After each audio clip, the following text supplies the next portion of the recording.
Pahami ini ketika kamu sering mendapati perubahan takdir yang tidak terduga, tak sesuai harapan dan perencanaanmu. Kembali lagi bersama kami membaca teori. Untuk kalian yang sudah mulai bekerja, jangan lewatkan literasi ini jika kalian tidak ingin menyesal di kemudian hari. Seiring bertambahnya usia, sadar atau tidak, kalian justru dihadapkan dengan berbagai perubahan takdir dan tantangan yang tidak terduga. Semua yang terjadi berlainan dengan perencanaan yang telah dibuat. Kalian merencanakan lulus sekolah, lulus perguruan tinggi, mendapatkan pekerjaan dengan hasil yang besar. Ternyata gajinya umpama receh, bahkan dapat kerja aja susah. Kalian sadar nepotisme banyak sekali. Kalian susah payah daftar kerja, tapi yang diterima tahu sendiri siapa. Kalah awu kalau istilah dalam Jawa. Kehidupan rasa-rasanya semakin tidak menentu, bukan? Kemudian kalian pesimis kapan bisa mencapai tujuan hidup sesuai perencanaan, baik pekerjaan, hubungan keluarga yang harmonis, pola persahabatan, dan goal yang lain. Karena semua bersifat unprediction. Sementara kalian sering berandai-andai memiliki pekerjaan yang sesuai tujuan, berpenghasilan besar. Kemudian berandai-andai keluarga yang sangat pengertian, bisa berlibur bersama dan bahagia mencukupi semuanya. Kebutuhan ekonomi semua tercukupi, bersedekah, semua keluarga sehat. Berbeda sekali dengan perubahan takdir yang tidak menentu yang kalian alami. Seiring bertambahnya usia, selain kehidupan yang unprediction, kalian pasti dipertemukan pula dengan sifat atau karakter orang-orang yang ternyata sangat beragam. Di depan nampak baik, padahal kelakuan di belakang sangat buruk. Bisa saja mencibir, paling parah mengadu domba. Kalian juga mulai dihimpit tuntutan ekonomi yang melebihi kapasitas pendapatan. Semua orang yang sekarang berhasil dari 0.0 juga mengalami itu, guys. Bahkan saya beritahu, orang yang berhasil dari titik 0 juga pernah terbesit membandingkan hasil pencapaian teman-temannya, seperti kalian yang membandingkan pencapaian diri di titik terendah. Mereka memiliki pencapaian hidup jauh lebih lancar, seperti mudah banget tiba-tiba aja kaya, padahal kemampuannya bisa jadi tidak lebih hebat darimu. Banyak sekali situasi yang terjadi dalam kehidupan maupun di sekitar kita itu tidak menentu dan tidak terduga, yang dapat memicu keadaan kita menjadi stres loh sebenarnya. Saya beritahu, kejadian masa lampau itu dapat membekas seperti goresan pena, apalagi kekhawatiran akan masa depan yang berlebihan.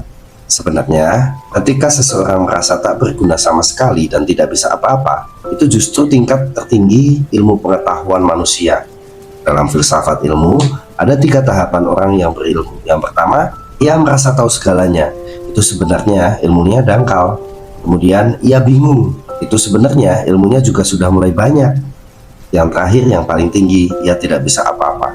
Puncak tertinggi orang berilmu karena menyadari bahwa pengetahuan manusia adalah kecil, tak setetes air dalam samudera yang luas. Banyak sekali pengetahuan yang berkaitan satu sama lain. Ketika kamu menghadapi situasi atau hal seperti itu, yang harus kamu ubah adalah mindset, pikiranmu. Itulah yang telah diubah orang-orang yang telah berhasil dari titik 0. Jangan mudah menghakimi diri. Memang ada hal yang bisa kita kendalikan, dan ada hal yang tidak bisa kita kendalikan. Kita harus bisa menerima dengan lapang dada untuk hal yang tidak bisa kita kendalikan. Namun, hal yang tidak bisa kita kendalikan, kita hanya cukup memikirkan bagaimana sikap merespon atau bereaksi terhadap hal yang tidak bisa kita kendalikan itu. Saya contohkan, kamu tidak bisa mengendalikan ayahmu, ibumu, keluargamu yang mendadak sakit pada saat kamu tidak punya uang. Yang bisa kamu kendalikan adalah emosi dan pikiranmu. Contoh lain, kamu tidak bisa mengendalikan ketika kamu berangkat mepet dan motormu tiba-tiba pecah bocor di tengah jalan, padahal dompetmu ketinggalan. Yang bisa kamu kendalikan adalah emosi dan pemikiranmu. Jadi kuncinya, kendalikan mindsetmu, pikiranmu. Tuhan pasti mewujudkan keinginanmu. Kamu percayai dan lakukan hal yang kamu bisa. Itulah yang dilakukan orang-orang yang telah berhasil dari titik 0. Dalam ilmu psikologi, ada mindfulness yang dicetuskan oleh Jon Kabat-Zinn. Mindfulness akan membantumu untuk menenangkan alam pikiran bawah sadar. Dari beberapa literasi yang saya baca, mindfulness itu diserap dalam ilmu psikologi menjadi salah satu praktek yang berfokus untuk mencapai kehidupan harmonis antara diri sendiri dan lingkungan. Tidak menghakimi memang.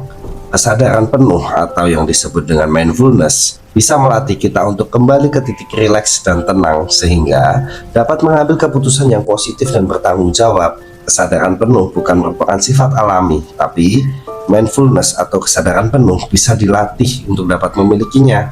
Jadi, Mindfulness bisa membuat tubuh kita semakin sehat loh. Saat tubuh merasa rileks dan tenang, hormon endorfin akan dihasilkan lebih banyak dan itu menyebabkan imun tubuh kita semakin kuat.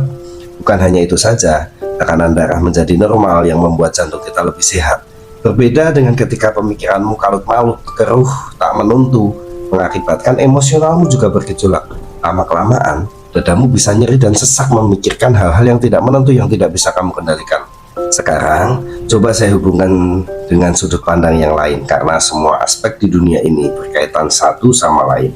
Interaksi antara sains modern, khususnya ilmu psikologi kalau dalam video ini, atau yang disebut dengan ilmu pengetahuan, dan Islam, dalam memahami konsep takdir menunjukkan dialog yang konstruktif. Islam menawarkan pandangan yang holistik tentang kehidupan, di mana takdir, usaha, dan kehendak saling melengkapi. Di sisi lain, sains modern memberikan wawasan empirik yang membantu manusia memahami mekanisme alam semesta. Pandangan ilmu sains modern dapat memperkaya manusia tentang realitas baik perspektif spiritual maupun ilmiah. Dalam psikologi modern, sikap ini sering dikaitkan dengan konsep penerimaan yang dianggap sebagai elemen penting dalam kesehatan mental. Penerimaan terhadap takdir membantu manusia mengatasi stres dan meningkatkan kemampuan adaptasi mereka terhadap perubahan-perubahan.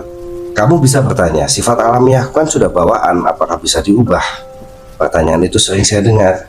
Mindfulness memiliki beberapa tahap. Yang pertama kesadaran diri, yang kedua pengelolaan diri, kemudian kesadaran sosial. Pada tahap kesadaran diri, kalian tahu emosi kalian masing-masing, apa yang bisa membuat kalian marah, dan sikap negatif lainnya. Jadi sadari dirimu sendiri, jangan langsung meluapkan emosi, jangan berpikir pendek. Yang kamu butuhkan tenang dulu untuk proses pengelolaan diri. Diamlah dan tarik nafas yang dalam. Abaikan orang-orang di sekitarmu yang menanyai reaksi cepatmu karena hal itu justru membuatmu gegabah dalam mengambil keputusan. Setelah tahap kesadaran diri, yaitu tahap pengelolaan diri, kalian akan mengidentifikasi cara-cara yang dapat dilakukan untuk mengatasi situasi yang membuat kita emosional. Dan hal itu akan membuat kita fokus untuk menyelesaikannya. Yang terakhir, ingat tahap kesadaran sosial, tahap di mana kita itu harus berempati terhadap lingkungan sekitar. Pikirkan keberadaan orang lain, kamu dan orang lain di sekitar merupakan bagian tak terpisahkan. Intinya, di dunia ini saling berkaitan satu sama lain. Cobalah dan cobalah. Saya jadi tahu kenapa Tuhan mengatakan bahwa ilmu pengetahuan akan mengangkat derajat manusia. Karena ilmu pengetahuan atau teori-teori itu sangat membantu menyelesaikan masalah. Terlebih lagi, teori itu dihasilkan dari endapan masalah yang ditarik menjadi sebuah teori. Setelah kamu bisa mengatur mindfulnessmu, sekarang lakukan apa yang kamu bisa. Jangan jadikan titik terendah keterpurukanmu menjadi penunda pencapaianmu. Ketika bingung apa yang kamu lakukan hal-hal kecil, hal-hal yang kamu bisa secara konsisten. Problem kita itu sebenarnya sederhana. Meluangkan waktu beberapa menit untuk kita fokus menyelesaikan pekerjaan secara konsisten. Kita sering menunda-nunda. Ketika dihadapkan masalah kita bingung dan berhenti melakukan pekerjaan. Itu yang salah. Ikuti aturan waktu yang kamu buat. Misalkan 30 menit, sesulit apapun jangan berhenti selama waktu yang telah kamu tentukan. Ada teknik Kaizen dan filosofi 1% yang mengajarkan mengubah habit dengan simpel. Kalian bisa coba, ada di video saya.